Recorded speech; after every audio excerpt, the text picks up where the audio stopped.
November 1572. A Danish astronomer walking home, Tycho Brahe, 26 years old. He looks up and freezes. There, directly above his head, in the constellation Cassiopeia, a star that didn't exist yesterday. Bright as Jupiter. No brighter. So bright you could see it during the day. Tycho doubts his own eyes. He asks others to look. They see it too. The new star, the Stella Nova. What Tycho didn't know, he wasn't observing the birth of a star. He was observing its death.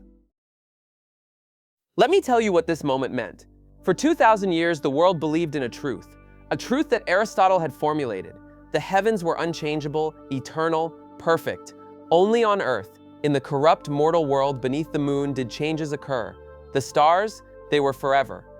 And then came this star. Tycho measured, night after night, with precise instruments he had built himself.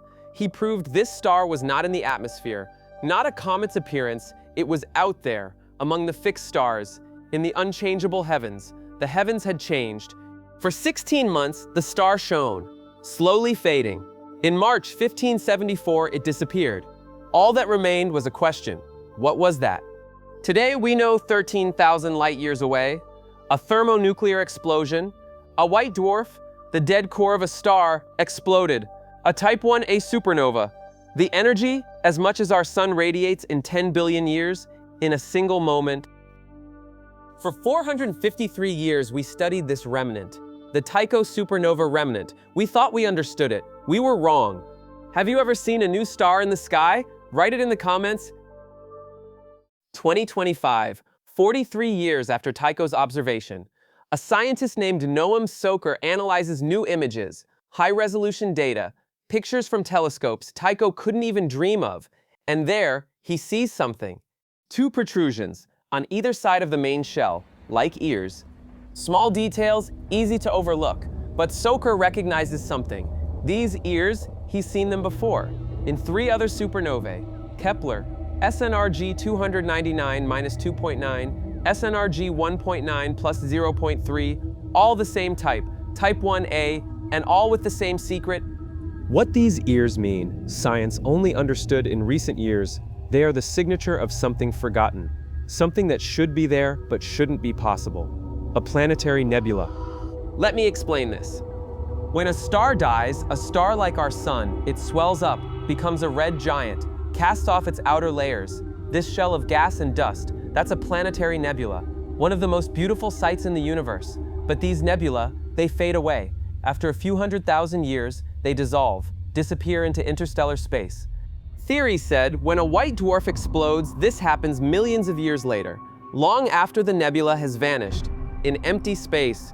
The ears tell a different story. They show the white dwarf didn't explode in empty space. It exploded inside the nebula. While the nebula still existed, a supernova inside a planetary nebula. Scientists call it SNIP, supernova inside a planetary nebula. But here's the puzzle. How can this be? A white dwarf needs time to explode. Millions of years we thought the nebula only exists for 100,000 years. Something doesn't add up.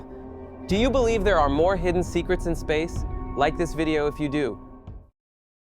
Here's what the new analysis reveals. Imagine 2 stars, a binary system. One of the stars becomes a red giant, swells up, casts off its shells, the planetary nebula. What remains is the core, a white dwarf.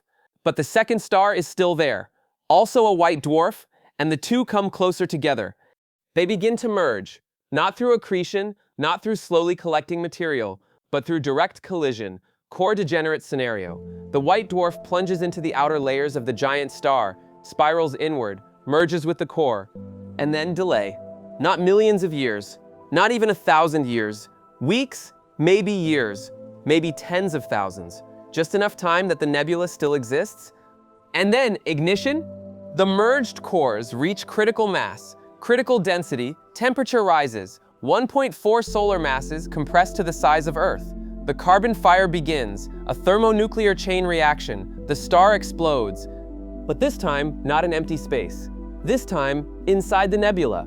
The shock wave races outward, strikes the nebula walls, shapes them, deforms them, creates the ears. Do you understand what this means? For 453 years, we studied Tycho's supernova. We thought we knew how it died, but the truth was hidden in small details, in structures we can only now recognize. And here's the larger realization. If Tycho was a SNIP, if Kepler was a SNIP, if these three others were also SNIPes, how many more are there?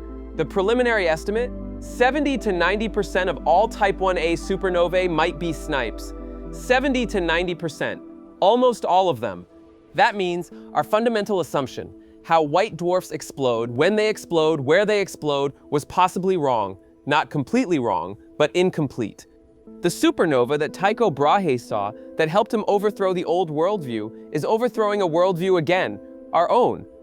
What do you think? What other cosmic secrets have we overlooked? Comment your theory. On November 11, 1572, a young astronomer looked at the sky and saw a star that would change the world. Today, 453 years later, this star is still changing the world, not through its appearance, but through what it had hidden all along. Sometimes the greatest discoveries are not the new things we find, but the old things we finally understand.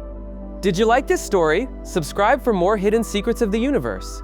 And tell me, which historical discovery should I investigate next?